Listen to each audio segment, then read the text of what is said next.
దానియేలు గ్రంథము 11వ అధ్యాయము 32వ వచనములో ఈ విధంగా వ్రాయబడి ఉంది.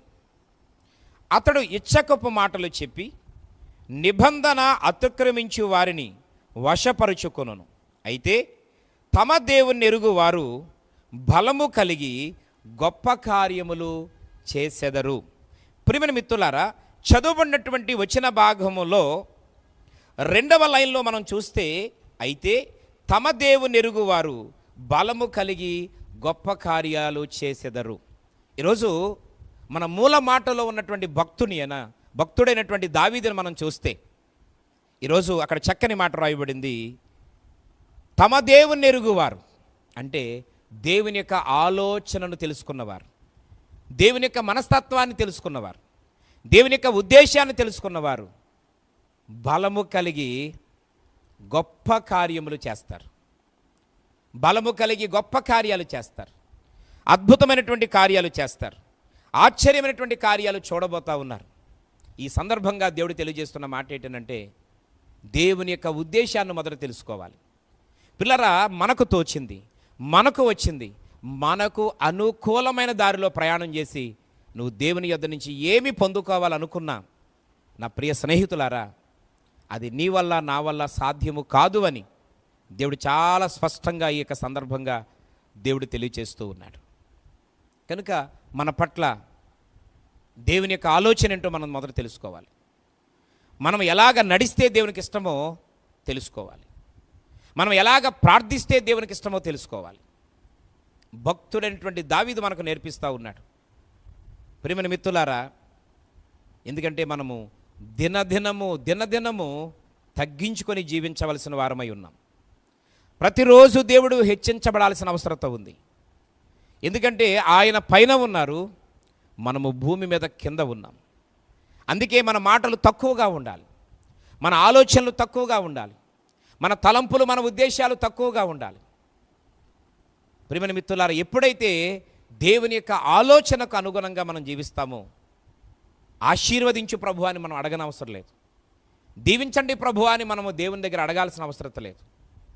నిన్ను ఏర్పాటు చేసుకొని, నిన్ను పిలిచి, నీ పట్ల ఒక ప్రణాళిక కలిగినటువంటి దేవుడు నువ్వు ఊహించిన దానికంటే, నువ్వు అడగాలనుకున్న దానికంటే నిన్ను అత్యధికమైనటువంటి స్థాయిలో నడిపించుటకు ఉంచుటకు ఆయన సమర్థుడు అని ఈ మాట ద్వారా తెలియచేస్తూ ఉన్నాడు. కనుక ప్రియమైనటువంటి స్నేహితులారా, దేవుని ఎరుగువారు అనగా ఆయన ఉద్దేశాన్ని తెలుసుకోవాలి, ఆయన మనస్తత్వాన్ని తెలుసుకోవాలి.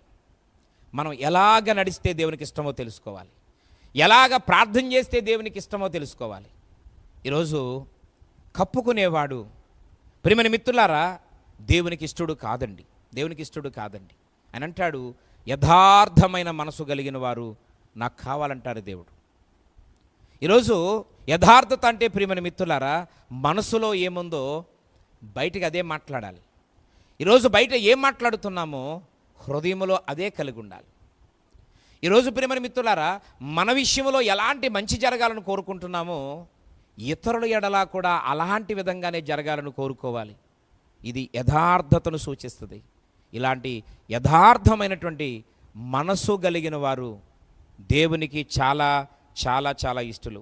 ఎప్పుడైతే మనము దేవునికి ఆ విధంగా ఇష్టమైన వారు అయిపోతామో, ప్రియమైన మిత్రులారా, అలాంటి వారు బలము కలిగి గొప్ప కార్యములు చేసెదరు. ఈరోజు మనం చూడడానికి చిన్నవారంగా కనబడతాం, మన పరిస్థితులు చాలా బలహీనంగా కనబడతాయి. ఈరోజు ప్రియులారా, మన ఉద్యోగం చాలా చిన్న ఉద్యోగం, నీకు వచ్చే జీతం చాలా తక్కువే, అది ఒకవేళ పర్మనెంట్ కూడా కాకపోవచ్చు. నీకున్న వ్యవసాయం చాలా తక్కువ, నువ్వు చేసే వ్యాపారం చాలా చిన్నది, చాలా తక్కువ లాభం, నీ ఇంట్లో పనిచేసే వాళ్ళు ఒక్కరే, వచ్చేటువంటి ఆ ఆదాయం చాలా తక్కువ.